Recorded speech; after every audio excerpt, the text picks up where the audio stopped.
Hello friends, मैं हूं doctor Surabhi Madan, infectious disease specialist Ahmedabad से। आज हम एक केस के बारे में डिस्कस करेंगे, यानी एक पेशेंट के बारे में।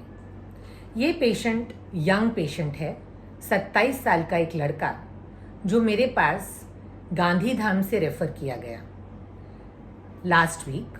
बहुत ही रीसेंट केस है ये। पेशेंट को 6 से 7 दिन से फीवर की तकलीफ थी, यानी बुखार, जो कि 100 से 101 के बीच में वेवर कर रहा था। दूसरी जो तकलीफ थी वो थी 3 से 4 दिन पहले से सांस में तकलीफ शुरू हुई थी। उनके WBC काउंट्स, हीमोग्लोबिन, प्लेटलेट्स सब कुछ ओके, कोई मेजर प्रॉब्लम नहीं थी। लेकिन जब हमने उनके बाकी सब टेस्ट किए, मेजरली लिवर फंक्शन टेस्ट, तो उसमें ये देखा कि एल्ब्यूमिन बहुत ज़्यादा कम हो गया था, यानी कि एक तरह का प्रोटीन। दूसरा, ऑक्सीजन लेवल जो है बिना ऑक्सीजन सपोर्ट के अराउंड 90% जैसा ही था। हमारी बॉडी में जो ऑक्सीजन लेवल्स हैं वो सामान्यतया नॉर्मल रूप से 95% के ऊपर होने चाहिए। इसका मतलब ये था कि लंग्स में या लंग्स के आजू बाजू में कोई तकलीफ चल रही है। एक्सरे किया तो उसमें दोनों साइड, दोनों ही लंग्स के आजू बाजू में पानी होने की शंका नजर आई। जब हमने उनका CT स्कैन किया तो there was pleural effusion. Pleural effusion यानी लंग्स को जो परत कवर करती है उसके अंदर की तरह पानी भर जाना, यानी लंग्स और उसकी जो कवरिंग है उसके बीच की जो स्पेस होती है, जिसे हम प्लूरल स्पेस बोलते हैं, उसमें पानी का भराव होना। सो बेसिकली ये पेशेंट में फीवर था, हल्की खांसी थी, सांस लेने में तकलीफ थी और लंग्स के आसपास पानी भरा हुआ था और एल्ब्यूमिन बहुत ज़्यादा कम था।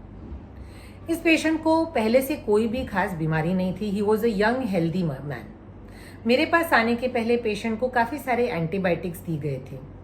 मेरे पास आया पेशेंट, उसके बाद मैंने कुछ ऐसे टेस्ट भेजे जिसकी मुझे शंका थी, जिसे हम इन्फ्लेमेटरी डिजीजेस बोलते हैं। एक ऐसा टेस्ट किया गया जिसका नाम है ANA प्रोफाइल। ये मैं आपको आज केस इसलिए बता रही हूँ क्योंकि फीवर्स जब भी पेशेंट्स में आते हैं तो उसमें ज़रूरी नहीं है कि हर टाइम हर समय इन्फेक्शंस की वजह से ही फीवर हो। कई बार इन्फेक्शंस की वजह से फीवर समझ के एंटीबायोटिक्स, एंटीवायरल्स, एंटीफंगल्स चालू रखे जाते हैं और हम ये भूल जाते हैं कि इन्फेक्शंस के अलावा भी कुछ ऐसी बीमारियां होती हैं जिनकी वजह से फीवर आ सकता है, अंगों पे प्रभाव पड़ सकता है। उन्हें हम इन्फ्लेमेटरी डिजीजेस बोलते हैं। कुछ ऐसी डिजीजेज हैं उसमें से जो कि कनेक्टिव टिश्यू डिसऑर्डर्स होते हैं।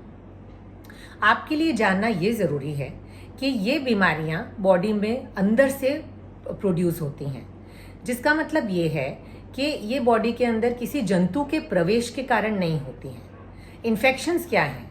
हमारे शरीर के अंदर जब भी बाहर के जंतु प्रवेश करते हैं, जैसे बैक्टीरिया है, वायरस है, TB है, मलेरिया है, डेंगू है, ये सारी बीमारियां कब होती हैं? जब जंतु बॉडी के अंदर प्रवेश करके बॉडी में इन्फेक्शन प्रोड्यूस करें। लेकिन कुछ बीमारियां ऐसी होती हैं जो कि हमारे शरीर का सिस्टम गड़बड़ाने से होती हैं और हमारे बॉडी में कुछ ऐसे एंटीबॉडीज प्रोड्यूस होते हैं जो बॉडी के खुद के टिश्यूज़ के अगेंस्ट ही काम करने लगते हैं। उन बीमारियों को हम लोग इन्फ्लेमेटरी या कनेक्टिव टिश्यू डिसऑर्डर्स बोलते हैं, जिनका इलाज एंटीबायोटिक्स नहीं है। सो अगर आपका फीवर या कुछ ऐसे सिम्टम्स हैं जो एंटीबायोटिक्स से और प्रिमिटिव दवाइयों से ठीक नहीं हो रहे हैं, तो प्लीज़ स्पेशलिस्ट को कंसल्ट करिए, इन्फेक्शियस डिजीज़ कंसल्टेंट को या फिर इम्यूनोलॉजिस्ट को, जो आपकी बीमारी को ढूंढ सकें और उसका सही निदान करके इलाज कर सकें।